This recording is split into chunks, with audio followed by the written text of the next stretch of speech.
Hello friends, you are watching on my YouTube channel.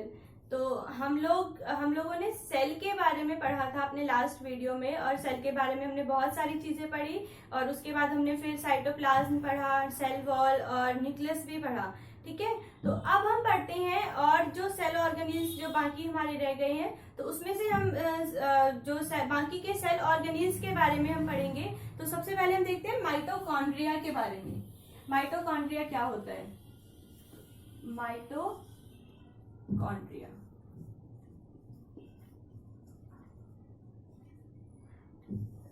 Mitochondria बहुत important है। Mitochondria को ना सेल का पावर हाउस बोला जाता है, power house of the cell. और power house of the cell हम इसे क्यों कहते हैं? माइटोकॉन्ड्रिया को power house of the cell. Mitochondria को power house of the cell क्यों कहा जाता है? क्योंकि आपने 8th क्लास में एरोबिक रेस्पिरेशन और एनारोबिक रेस्पिरेशन के बारे में शायद पढ़ा हो। साइंस का एक टॉपिक है रेस्पिरेशन में, उसमें बताया गया है।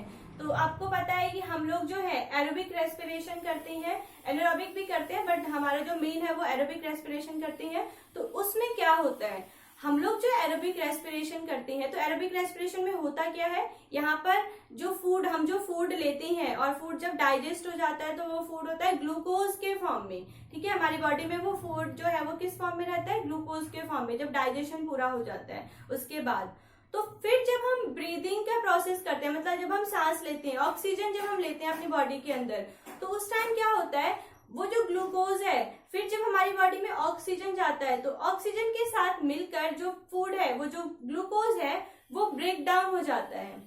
और ब्रेक डाउन होने के बाद वो फिर उसके बाद वो CO2, H2O और एनर्जी के फॉर्म में वो मतलब बढ़ जाता है, वो जो ग्लूकोज है। तो एरोबिक रेस्पिरेशन में होता क्या है वो हम देखते हैं। तो एरोबिक रेस्पिरेशन में जो हम फूड लेते हैं C6H12 एंड O6 ग्लूकोज है ये। और जब हम फिर इसके साथ जब हम ब्रीथ करते हैं, सांस लेते हैं, O2 लेते हैं, तो ये जो ग्लूकोज है फिर ये किस तरीके से ये डिवाइड हो जाता है CO2, carbon dioxide and water, और साथ में इसमें से रिलीज होती है ऑक्सीजन, एनर्जी जो है ये रिलीज होती है। ठीक है, तो ये सारा का सारा जो फंक्शन है ये होता कहाँ पर है? ये होता है माइटोकॉन्ड्रिया के अंदर। तो ये जो हमने चीजें देखा है कि सेल के अंदर जो ये जो ग्लूकोज का जो ब्रेक डाउन होता है, ये होता कहाँ पर है? ये होता है माइटोकॉन्ड्रिया के अंदर।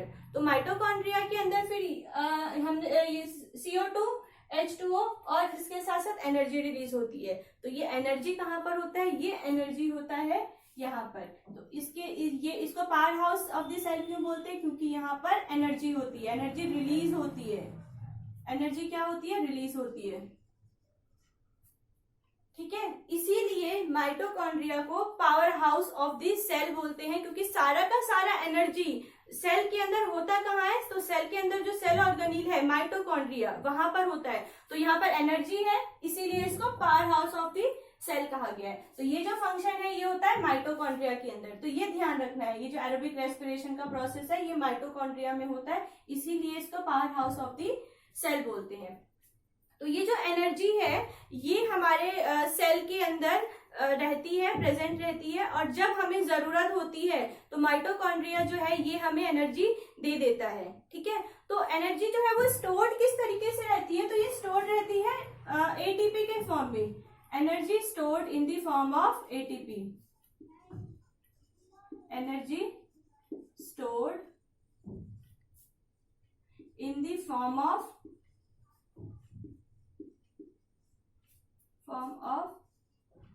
ATP। तो ATP क्या है?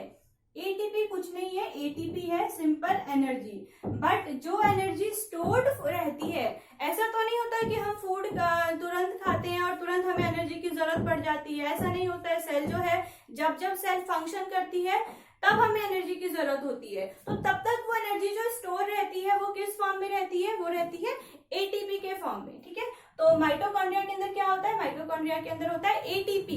इसीलिए इसको बोलते हैं power house of the cell. और एटीपी कुछ नहीं है, एटीपी है एनर्जी, ठीक है, तो इसमें कंफ्यूज नहीं है, एटीपी सिंपल एनर्जी है, बट ये स्टोर एनर्जी है, ठीक है, और इसीलिए इसको power house of the cell कहते हैं। और माइटोकॉन्ड्रिया जो है इसके अलावा इसका और क्या फंक्शन है?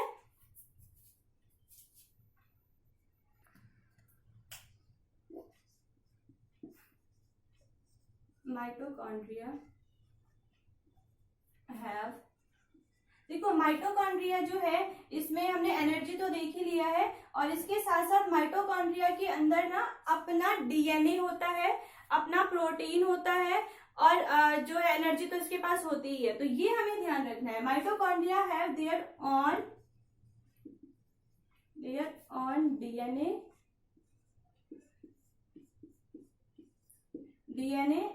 एंड राइबोसोम,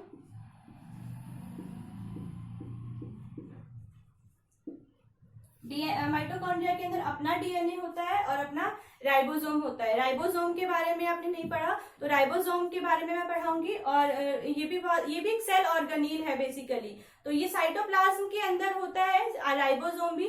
माइटोकॉन्ड्रिया भी कहाँ होता है? माइटोकॉन्ड्रिया होता है वो जो साइटोप्लाज्म आपने पढ़ा था, जो कि एक मेम्ब्रेन से जो घिरा हुआ रहता है, सेल मेम्ब्रेन से, और वो जो अपने फ्लूइड देखा था साइटोप्लाज्म, उसी के अंदर बहुत सारे ऑर्गेनील्स होते हैं। तो माइटोकॉन्ड्रिया भी वही होता है, राइबोसोम भी होता है। तो राइबोसोम जो है, वैसे पूरा सेल का भी अपना राइबोसोम होता है और माइटोकॉन्ड्रिया का भी अपना राइबोसोम होता है। तो माइटोकॉन्ड्रिया के अंदर डीएनए भी होता है और राइबोसोम भी होता है। तो ऐसा क्वेश्चन आता है कई बार, जो कि सेल के अंदर कहाँ, मतलब सेल के ऐसे कौन कौन से पार्ट हैं जहां पर अपना डीएनए होता है। तो न्यूक्लियस के अंदर अपना डीएनए होता है और माइटोकॉन्ड्रिया के अंदर भी अपना डीएनए होता है, और राइबोसोम भी। तो साइटोप्लाज्म में भी राइबोसोम होता है और माइटोकॉन्ड्रिया में भी राइबोसोम होता है। और इसके अलावा माइटोकॉन्ड्रिया जो है वो अपना प्रोटीन सिंथेसाइज भी खुद ही करती है, ठीक है। Mitochondria are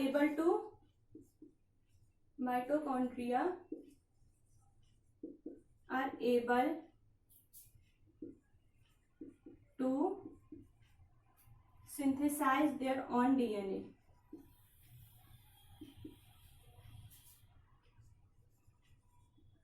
Their own protein.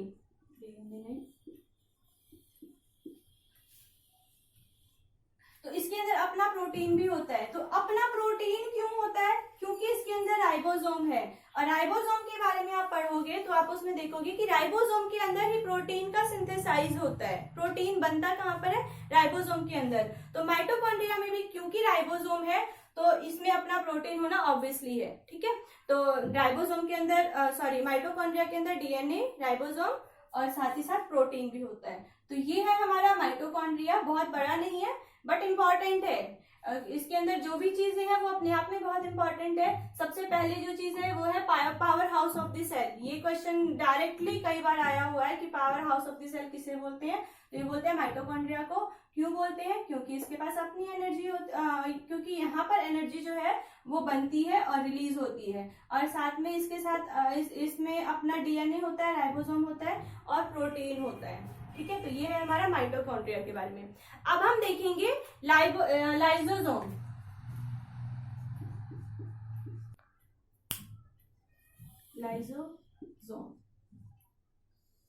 Lysosome जो है वो क्या है?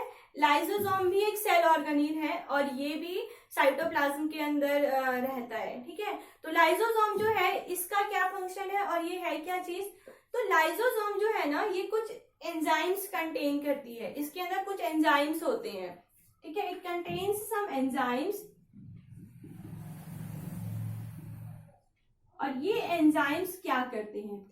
तो ये एंजाइम्स करते हैं जो सेल के अंदर हार्मफुल बैक्टीरिया होता है। देखो हम लोग बहुत सारी एक्टिविटी करते हैं और उन सभी एक्टिविटीज में हमारी बॉडी में बहुत सारे हार्मफुल बैक्टीरिया चले जाते हैं। चाहे हम कितना भी अपने आप को क्लीन रखें, हम फूड ही लेते हैं तो फूड में आपको पता है एक तो वैसे भी बहुत मिलावट है, और दूसरी बात ये है कि अगर आप कितना भी आप साफ सफाई से फूड को लेते हैं फिर भी उसमें कुछ ना कुछ हार्मफुल बैक्टीरिया हमारी बॉडी में चले ही जाते हैं, ठीक है। तो सेल के अंदर एक ऐसा पार्ट होता है जो कि क्या करता है, उन बैक्टीरिया को, उन हार्मफुल बैक्टीरिया को किल करता है, डाइजेस्ट कर लेता है। और वो होता कहाँ पर है, वो होता है लाइसोसोम के अंदर। तो लाइसोसोम में क्यों हो पाता है, because it contains some enzymes. इसके अंदर कुछ एंजाइम्स होते हैं और वो क्या करते हैं, it digest harmful bacteria,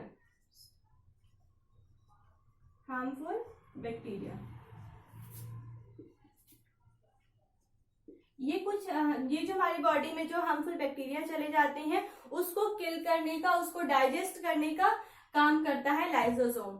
but इसका जो मेन फंक्शन है जिसके लिए इसे जाना जाता है, मतलब फंक्शन नहीं है एक्चुअली, वो मतलब लाइसोसोम कुछ ऐसी एक्टिविटी करती है और उसके लिए लाइसोसोम जो है उस पर काफी क्वेश्चंस आते हैं। तो लाइसोसोम को कहा जाता है सुइसाइड बैग। लाइसोसोम को सुइसाइड बैग बोलते हैं। क्यों बोलते हैं इसको सुइसाइड बैग? सुइसाइड मतलब क्या होता है, सुइसाइड मतलब होता है खुद को खत्म कर लेना, सुइसाइड बैग तो कुछ उसी से रिलेटेड है ये।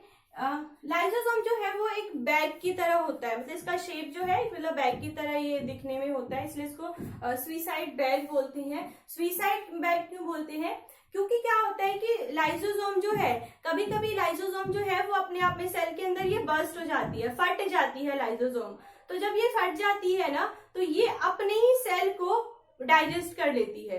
तो अगर सेल ही खत्म हो गया तो लाइसोसोम भी खुद खत्म हो जाएगा। तो लाइसोसोम अपने ही सेल को खुद खत्म कर सकती है, इसलिए लाइसोसोम को सुइसाइड बैग बोला जाता है। ठीक है, तो इसलिए लाइसोसोम को सुइसाइड बैग क्यों बोलते हैं, क्योंकि अगर लाइसोसोम फट जाए तो ये अपने आप को, अपने सेल को खुद ही खत्म कर देगा। और वही एंजाइम्स, जो एंजाइम्स पहले हार्मफुल बैक्टीरिया को मारते थे, उन्हीं का वो क्या करेंगे, अपने ही सेल को डाइजेस्ट कर देंगे। ठीक है, इस वजह से इसको सुइसाइड बैग बोला जाता है लाइसोसोम को। और यहाँ से भी क्वेश्चंस आते हैं कि कौन से सेल ऑर्गेनेल को सुइसाइड बैग बोला जाता है, तो वो बोला जाता है लाइसोसोम को। ठीक है, तो ये है हमारा माइटोकॉन्ड्रिया और लाइसोसोम के बारे में। और इसके अलावा 2-4 हमारे अभी और भी जो सेल ऑर्गेनेल्स हैं वो रह गए हैं, उसको हम नेक्स्ट वीडियो में देखेंगे। Okay, thank you for watching.